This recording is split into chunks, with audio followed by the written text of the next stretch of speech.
Hello all. Welcome to a new episode of Getting to Know NILP. I am your host, Mark Wheeler, Multimedia Production Manager for NILP. For those of you who may not be familiar with us, we are the Northeast Independent Living Program, also known as NILP, and we are based in Lawrence.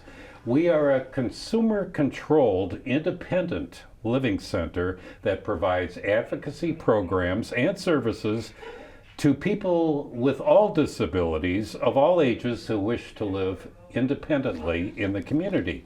We are a 501c3 nonprofit organization that receives funding via the Commonwealth of Massachusetts, along with some federal funding in addition to our own fundraising efforts. Our independent living philosophy states that individuals with disabilities are the best determinants of their own needs and service choices. Through role modeling and peer counseling, we help to empower persons with disabilities to make changes in their lives and to become more self-sufficient and self-reliant.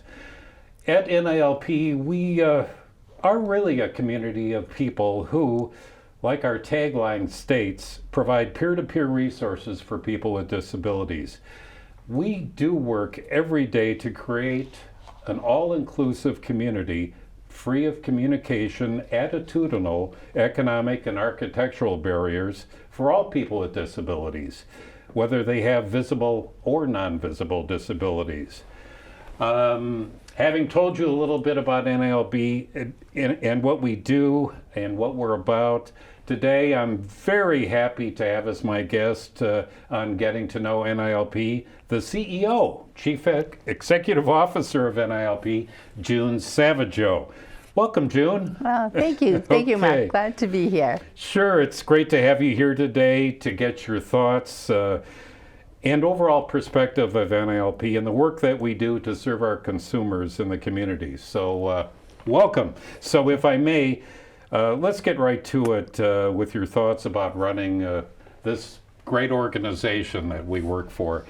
So I'll get right into it. So what is your management philosophy? I'm just curious how you give direction, inspire employees, and lead and motivate a team. I know that's kind of an all-encompassing type question, but you can give us our thoughts in those areas. That'd be great.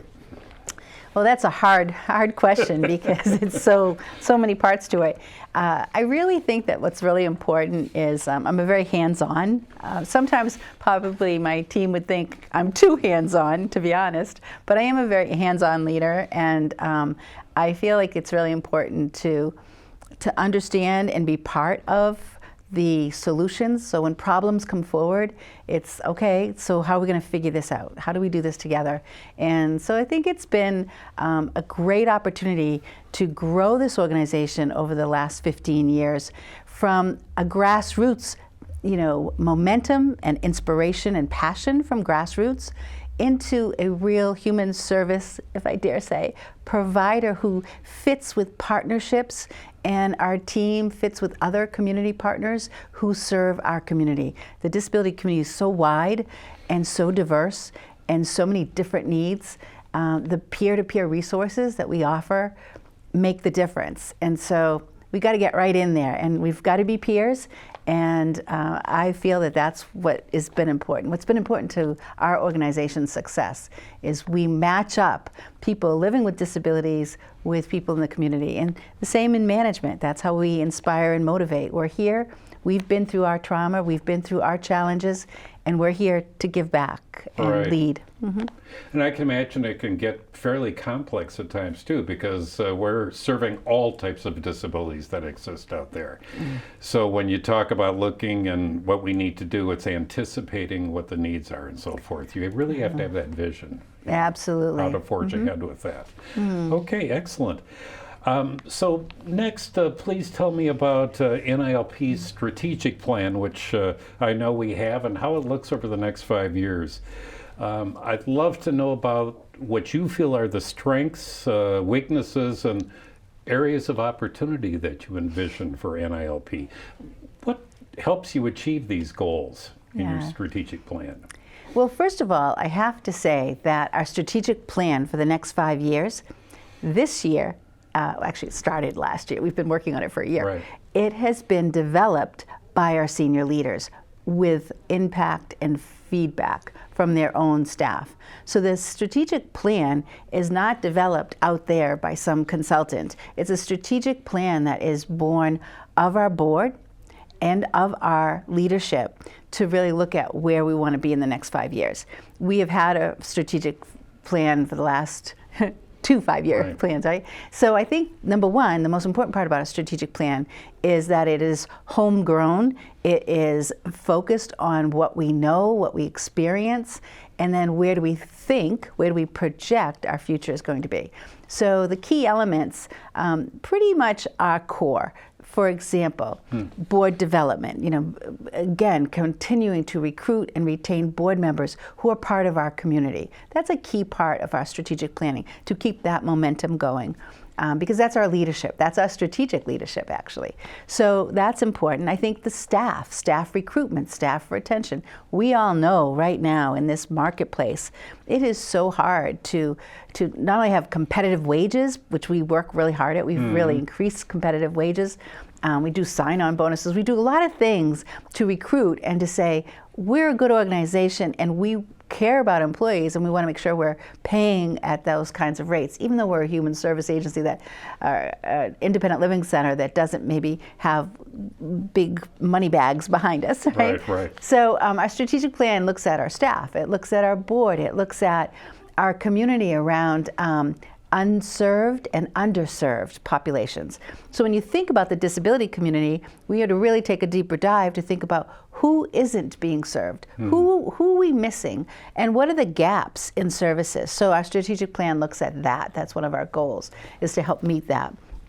The other areas are about, facilities, like, our infrastructure, our financing, our ability to look at new opportunities. There's a whole goal around what's out there that's new for us. Where do we see ourselves in the next 5 years in terms of not only reacting to the environment and the changes in the environment in our community, but also how do we think about those gaps and how we might meet them. And most importantly, on the unserved and underserved, it's also about thinking about the diversity of our staff and the diversity of our community matching up and really being focused. So I have to say, we have always had that in our strategic plan every 5 years, is to do better with serving the unserved and underserved. And this year, I'm very proud of an initiative we've just done, and Gabriel Fonseca, our director of the RLC, has really worked incredibly well with his team to build some really great bridges with our multicultural community in Lowell.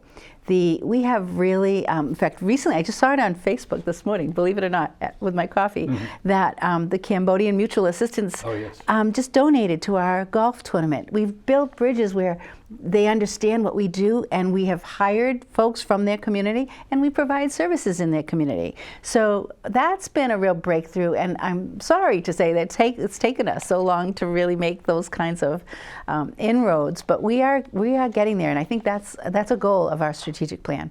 It's not an easy task, but you certainly always want to reflect the community and the consumers that you serve, so that's great. Yeah. I also like what you say about formulating and putting together the strategic plan. It's really a team approach to get everybody's perspectives and thoughts going forward and what you need to do. So that's terrific.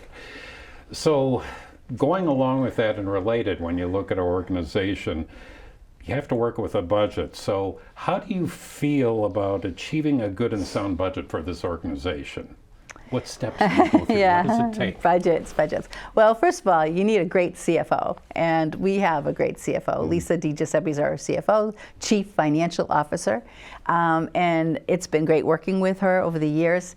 And it means also to be able to project. So you have to build a team that has a chief financial officer and a senior leadership team that work together to sort of bring the programmatic needs of the community forefront to the financial needs of budget planning. And that's kind of what we've done very successfully. Because why is it successful? I think it's successful because when we hear what the needs are and we start to think about, okay, how would we provide a service to support that? What do we do currently? You want to leverage your strengths, right? So we all know housing is a real challenge, right? So if that's what we know and if that's what we're hearing from our program folks, then working with leadership to go after funding for housing. So NILP is a housing search entity. It's a state funds to help for this housing need, and we go after that. So we put that into our budget, we do some projections, and then we deliver. Right. And that's how we do it. Well, it's interesting you mentioned housing, because I know that's a huge challenge about available housing out there and all the work that needs to be done along those lines. So thank you for that. I'm also curious, June, and if you would, describe your rationale before you do make a big financial decision for the organization. What criteria do you use to decide, because you really have to look at everything that the organization needs, what products or services to invest in, because on our premises, you have to think of things like, well, heating, cooling, and everything else that's related, so everybody has a good work environment. So. Yeah, those capital dollars for infrastructure. That's really important part of the equation. And we do that. We plan for that. The other thing about in terms of the budget with infrastructure is looking at facilities. Do we have, like we used to have up until March of this year, we had 2 office locations. We had the Lowell office right there on John Street, and we had the office here in Lawrence, our main office. And we are now still talking and meeting every single week about Lowell, because 1/3 of our consumers we serve are from the Lowell area, and we're thinking about what are the facilities that we should be having there? Should we have big space? We have hybrid work now, so people are in and out. You're not, everyone's sitting, 5 days a week in a seat in an office. So planning for the fiscal and facilities is really something that the leadership team considers are really important. And this is, again, done with our board. We have a very engaged board, and we don't get too far ahead of them ever. Make sure that if we're thinking about what's happening in Lowell, we're sharing that with the board, and the board's giving us their feedback. Many of our members on the board are from Lowell.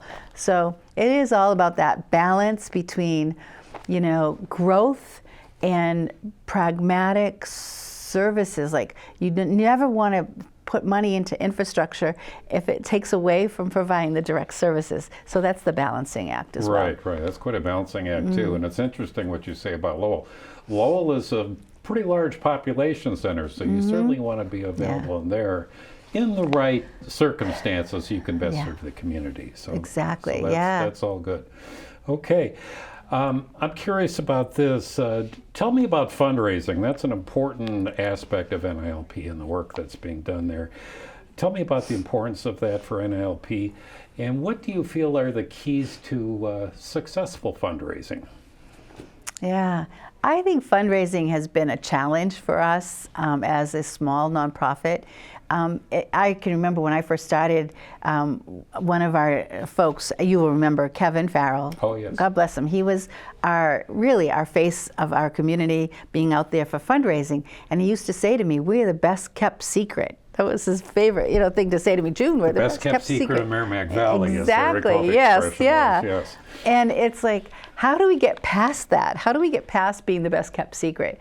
And I think that's been our goal. And one of the things has been to cook a lot of things. One is we actually talked about rebranding. Do you remember those days? Oh, I do. Oh, we went through rebrand. Because what is an independent living center? People started to think, well, we're spreading the word, but the image of what independent living could be like tying us to an assisted living or a residential program. So one of the toughest things about us for fundraising, and I still haven't conquered it, I will say 15 years later, is how do you do a 30-second elevator speech about describing NILP to someone so that they'll remember who we are and know what we do in 30 seconds? Because I'll tell you, we do so many things for so many different ages, so many different disabilities, so many different types of services. So when you go to fundraising, if you're a person with a disability who thinks, oh, NILP is here for people with disabilities, and maybe as an example, I am someone with MS, I might be very connected with the MS Society and the MS opportunities for fundraising.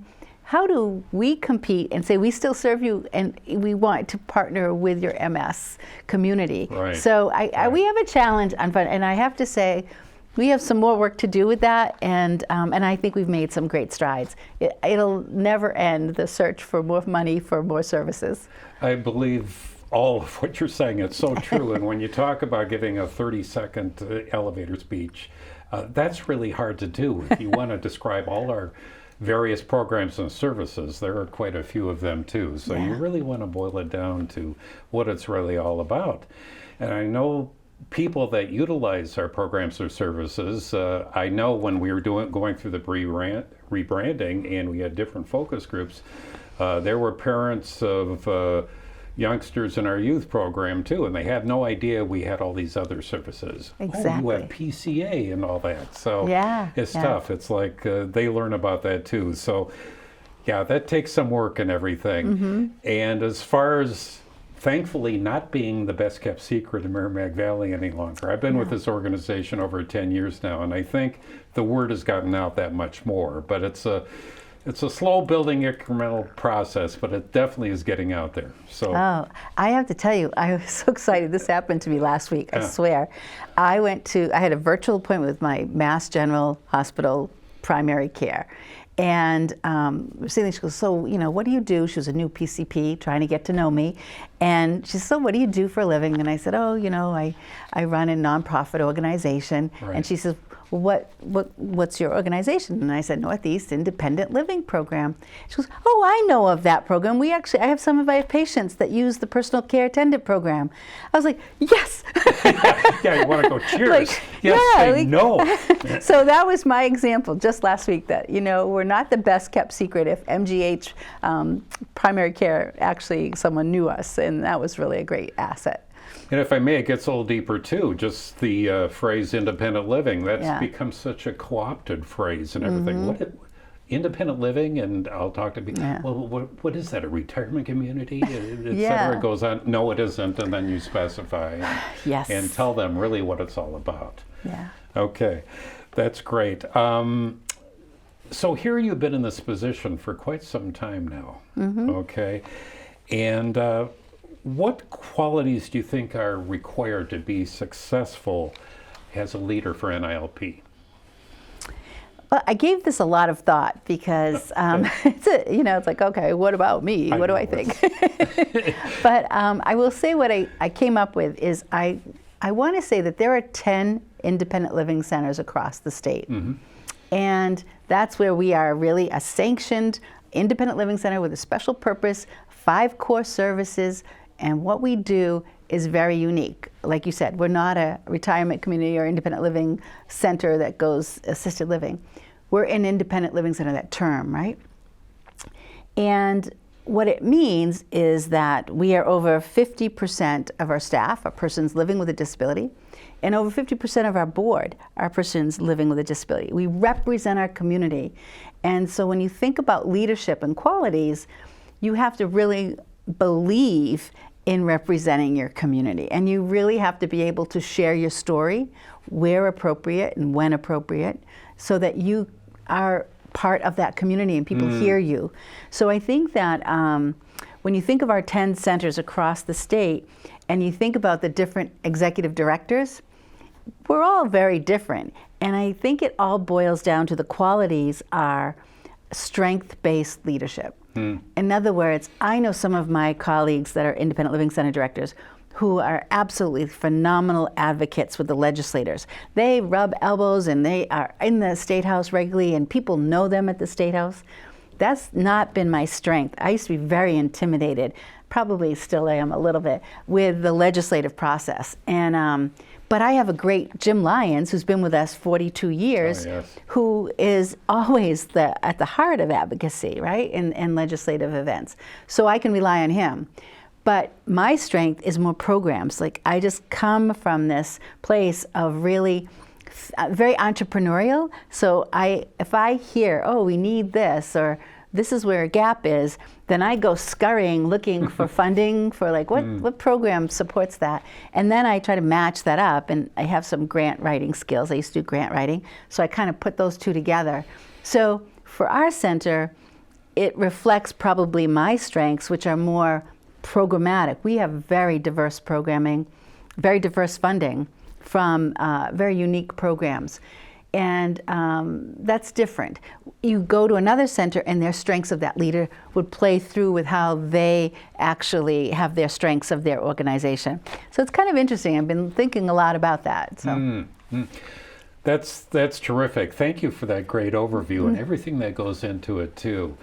And it's interesting what you say, and it's important for all of our viewers to know too that the majority of people who do work for NILP and also our board do have a disability, so they have that unique shared perspective and really understand how to best serve the people that we do work with. So thank you for that.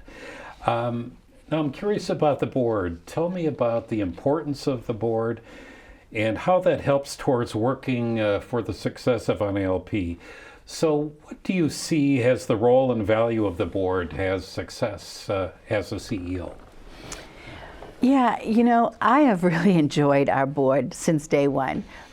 First of all, the board that hired me were comprised of folks that were longtime advocates who saw the beginning of NILP as a grassroots organization, and that was the board that hired me. And they were absolutely passionate about what NILP could do for the community. And we were small back then, 26 employees, and our board was just like the heart of everything. And as the years have gone on, our board still is at the heart. But you'll also see our board becoming much more diverse, not only in disability representation, but also in their experiences in the community. And that has really helped us. So we have a very engaged board. We have a very knowledgeable, disability community related professional and community members. So our board has been very representative of who NILP serves and how we go about providing that service. So that's been really great. We have a great board, and we're still looking. By the way, I will have to say, our board development committee, we are still looking for one more member. We are recruiting for another board member who represents our disability community and who represents our diversity in our community. So if anybody is watching this. So perhaps there's a viewer out there. Yes, if you're interested, please do let us know. Yeah, absolutely. No, it's so important what you said about the board and how they help propel our organization, and certainly your role in that. They do. They're great. Role. Yeah. That's great. Yeah. I'm also curious about what's one thing or possibly more that you would do differently for this organization over your tenure? I really had a hard time with that, obviously. I don't know what I would do differently. I guess half the time I was flying by the seat of my pants in the early days, and then I just am myself, working extremely hard and learning along the way, and being open to learning along the way. But I really couldn't say what what I would do differently. When you started, it's like baptism by fire. Exactly, you had to pick up along the way, and you thought, this can lead to this and that. Yeah. So I think it's the experience of it all and how we have grown as an organization. And in my 10 plus years, and how many years have you been with us? 15. 15 years. Well, that's a good length of time where you've picked up a lot of, a wealth of knowledge over that time period. Oh my gosh. And when you and it just also, our organization has grown so much in that time. I think when I started, I may be wrong, I think when I started back in 2012, there was 26 people or so then. Yeah, it was very small, and I think we're up around 100 or so right now. Yeah, we're past the 90-something mark. That's good. So we have grown. We're and a small organization, but we've grown. We're growing, And really to help serve that many more consumers. So, exactly. That's terrific. Okay, I know CEOs often find themselves working the room, so to speak, whether you're at networking at a gala meeting or a community event and so forth. What is the approach you take when you go in a room full of people and you want to say hello, and maybe it's a lot of elevator speeches, I don't know, but I'm curious what your thoughts are in that area. Well, again, I actually would point to some other folks who probably do that a lot better than I do. And, I I get intimidated by one of those big chamber events and whatever, but I do it. And in the beginning, I did a lot more of it than I do now. And it was the opportunity, just like, if they just at least see your name and see Northeast Independent Living, and you get a chance to have one or two great conversations in that room, it was worth it. I leave there feeling like juiced about that. Like, I don't want to leave with how many business cards I gather, but how, like, that I had a couple folks that really heard me, and I heard them and understood what they were doing and what they might need, and that kind of built some of that community relationships. As I tended to get further in my tenure, I find that I do a lot more smaller, planful kind of networking. And if I'm in a meeting and the discussion is about something that I think our agency could really be involved with and be helpful, I take down that information, and then I go out to try to reach out to that person. So I do a lot more targeted networking than I used to do. You'll reach out to that specific person, but that may attract others to get involved in the conversation, so it can grow that much more. Yeah. So it's having that presence and then having that impact as a result. And no, you can't go out and shake hands and talk to everybody in the room. But I think you're absolutely right. If you've been able to influence and make a difference with one or two people, that it's well worth it there. Yes. So that's terrific. Okay. I know you are so busy as CEO, and understandably so. I look at your calendar. I'm just curious how you control your time. How do you manage that calendar, which is so full all the time, June? Yeah, it is full. Gosh, it is, you just do. Like, for example, I think what's really important, like a couple things I really kind of taught myself along the way that I've learned too from others, is that when I think about time management and I think about calendar management, I really think about if I say I'm going to do something, I show up. And that's the key, right? Showing up. So when I manage that calendar, I don't say, oh, I'll try to go to this. I say I'm either going or I'm not going. So if I'm making a commitment, I show up. And that's kind of what I live by. So I really do make appointments regularly with my internal leadership team. I make appointments regularly on my calendar with stuff that comes up that's like more, agency issues maybe perhaps, or problem solving. So you have those kinds of meetings on your calendar. But most importantly is to really manage to say, if I'm going to put it on my calendar, I'm going to be there. And that makes the difference. It makes a big difference because people will know that you're always going to be there and be there for them. So, yeah. That's great and everything.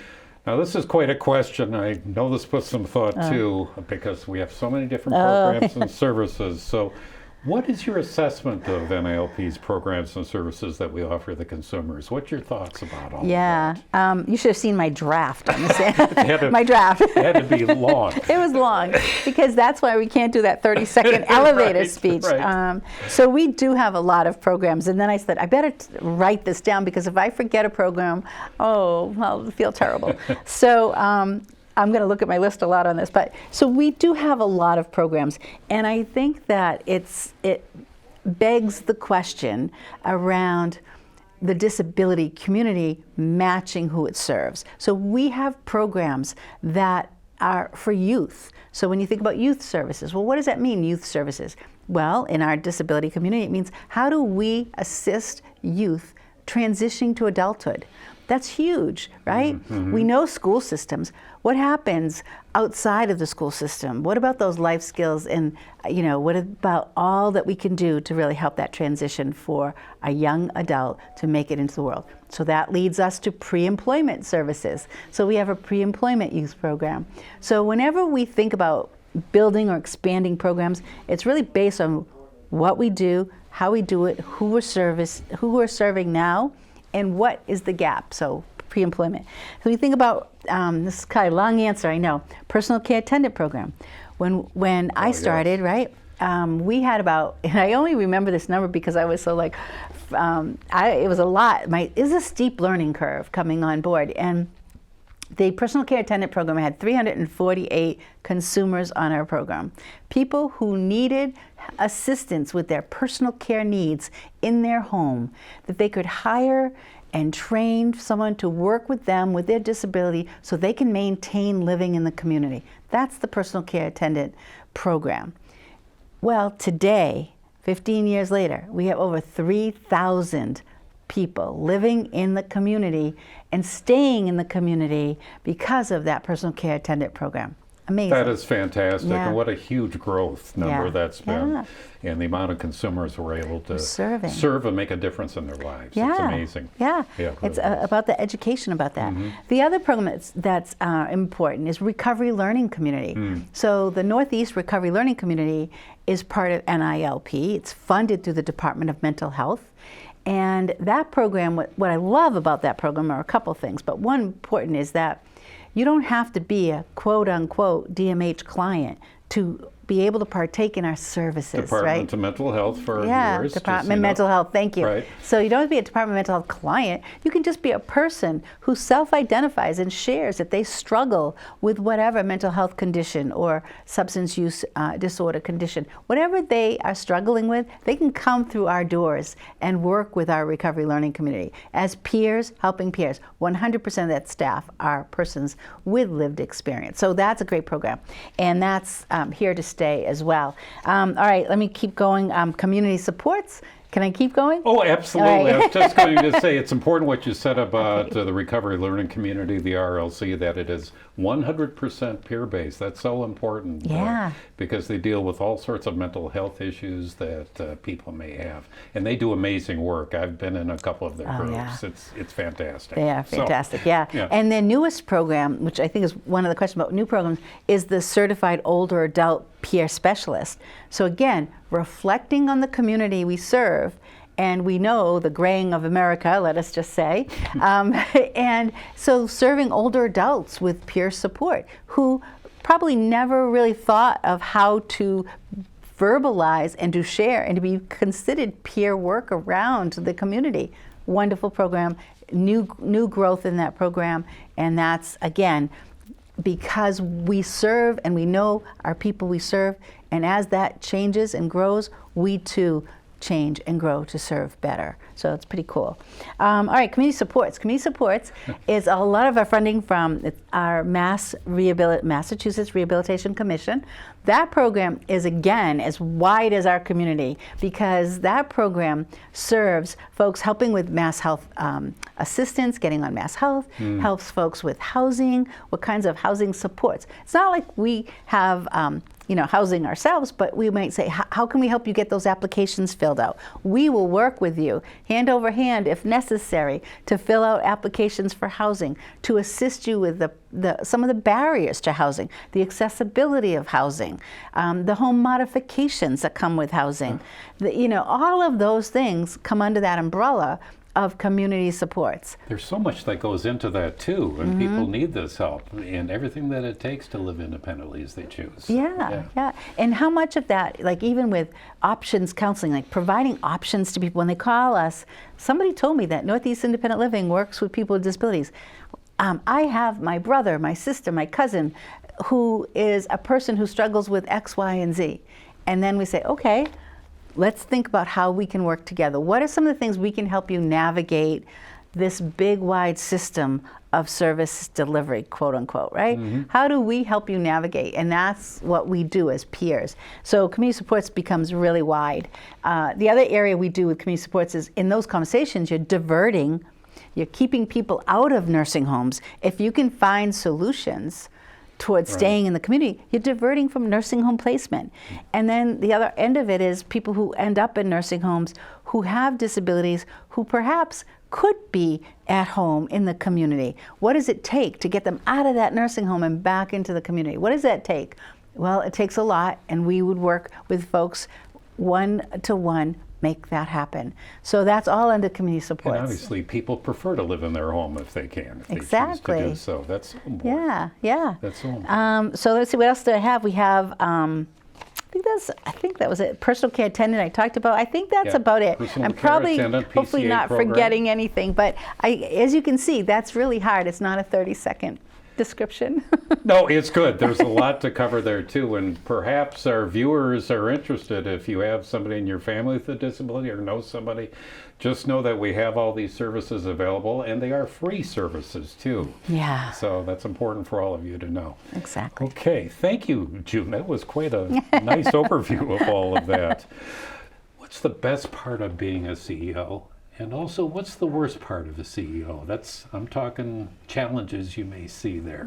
So, what's your thoughts? You know, I on answered this, and I answered it only thinking about the worst part. I didn't. I never even There are answered good about parts, the too, good when you part, get- right? So I was so ready with what the tough part was. The best part, I guess, not easiest, but the best part is. You really do get to see a vision play out. You do get to work with people and have a voice and share your experiences and be able to lead. And that feels really good because I'm really, at heart, I'm really very entrepreneurial. And I had a very diverse background myself.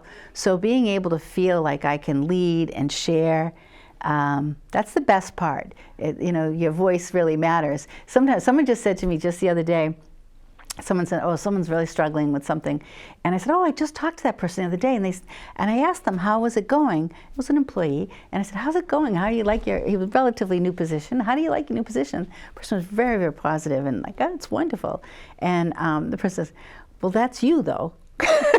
Like, you forget. Yeah, I right. forget that I'm the CEO. So when I ask something or think something or share something, I forget that some people are taking it through the lens of me being a CEO.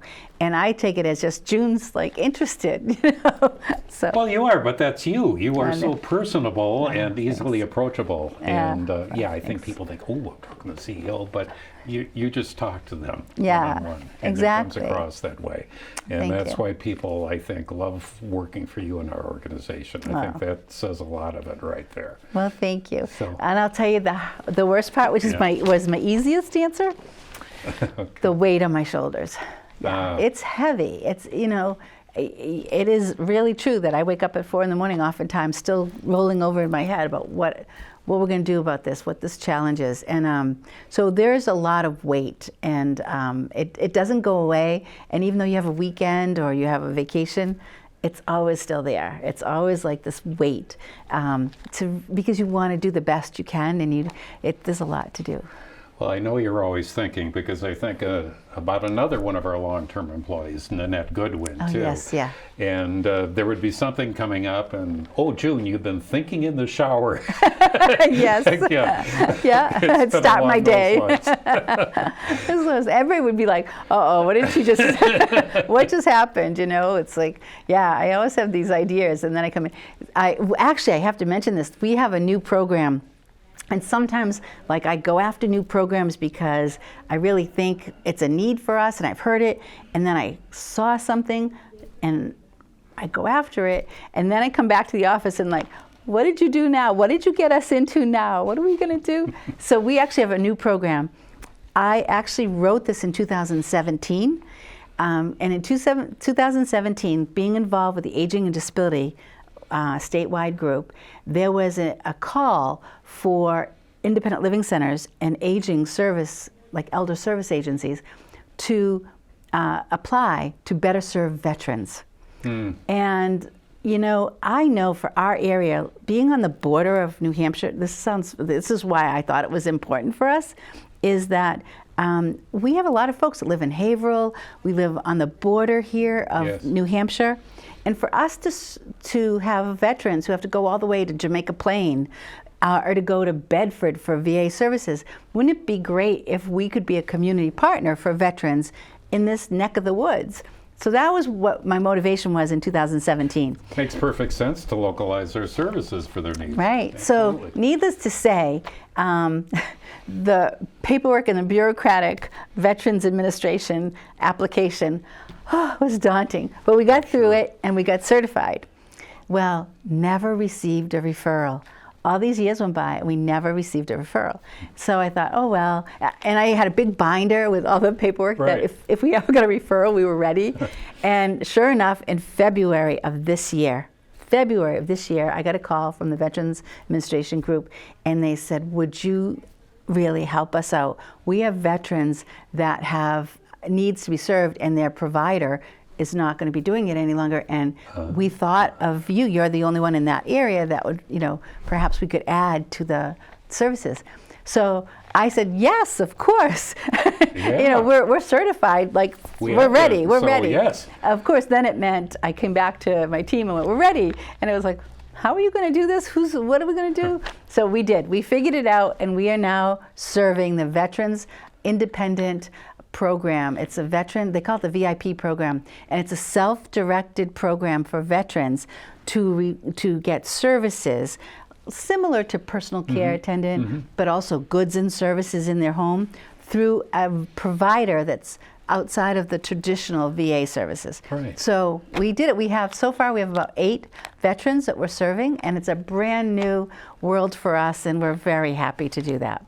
Oh, that is terrific. Yeah. So the door is open. You have Yes. 8 people, and that many more to come, no doubt. I think. Yes, yeah. It's a great opportunity, and it was funny. We got a call, somebody from Pelham, New Hampshire, and it was like I actually reached out to the Manchester VA office too, because I'm like, we're right on the border here, and so sure enough, we did get a referral. The person was a veteran who lived in Lowell and now lives in Pelham, but we're able to serve him. It's only so isn't it wonderful? Go to Jamaica Plain. My goodness. Yeah. So great services. Wow, that is great. Thank you, June. Yeah. That's wonderful news, and I hope that grows that much more. Yeah, I hope so. To help the veterans. That's so important, everything. Well, June, we've covered a lot of ground today. I really appreciate all your thoughts about running this great organization and the consumers that we serve. And over your tenure of 15 years, my goodness. I did want to let all of our viewers know, and as we know at NILP, unfortunately, I feel that way. There's many people that feel that way, that you are leaving us. So I did want to let you know, in all my time working at NILP, you have been a terrific and visionary leader for all of us who work for NILP, and all of us are going to miss you very much. We do certainly wish you the best in your future endeavors, and thank you for the great leadership that you've provided to make us a bigger and better organization to serve the communities in our coverage area in Northeast Massachusetts. So thank you so much. You're going to be missed. I think you know that. Yeah, it was a hard decision, but I do want to have a lighter. I want to feel lighter. I think the weight, I'm ready to enjoy some time and have a little lighter, go do some fishing with my husband, and to really enjoy more time. And well, your husband Francis has been retired 5 years. 5 years, how the time passes by, and now you can do that. Yeah, and relax. You've more than deserved that. Thank you. We certainly appreciate that greatly. So that's it today. I just want to let all our viewers know that thank you for watching this episode. As far as NILP goes, you can call us anytime at 978-687-4288. Please do visit our website also at www.nilp.org. You can also find us on social media too. We're on Facebook, Twitter, and LinkedIn. And thank you, everybody, for being with us today. And do look for another future episode where we will spotlight another one of NILP's programs and services. Thank you, everybody. Have a terrific day.